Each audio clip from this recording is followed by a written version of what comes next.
Labari ne a game da fim ɗin Frapers mai suna lissafin ƙaddara ko mu ce mai capacity. Labari ne game da wata rayuwa wadda ya kasance yana iya ganin ƙaddararka kafin a ce abu ya faru da kai. Duk da cewa abubuwan marasa kyau sun faru a cikin rayuwar shi. Sannan labarin fim ɗin labari ne na soyayya da cike da ɗaukar hankali da kuma ƙawatarwa a cikin wannan soyayya ta wannan labarin fim ɗin. Labarin fim ɗin lissafin ƙaddara zan ce dama kun kalli labarin nan, amma kuma har yanzu labarin yana da matuƙar daɗi sosai ba ɗan kaɗan ba.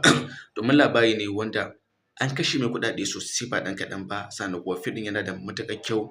Sannan fim ɗin ya bada abin da ake buƙata, bai dai dawo kuɗinsa gaba ɗaya ba, amma sai dai waƙoƙin fim ɗin, faɗan fim ɗin, yanayin fim ɗin, graphic na fim ɗin da kuma komai na fim ɗin is perfect. Ban san dalilin da ya sa fim ɗin ya faɗi ba, amma dai fim ɗin yana da matuƙar kyau. Sunan fim ɗin mai capacity ko kuma daga ce lissafin ƙaddara. Ga dukkanin mai buƙatar lissafin ƙaddara ina da shi available, sannan high quality mai clear a Telegram.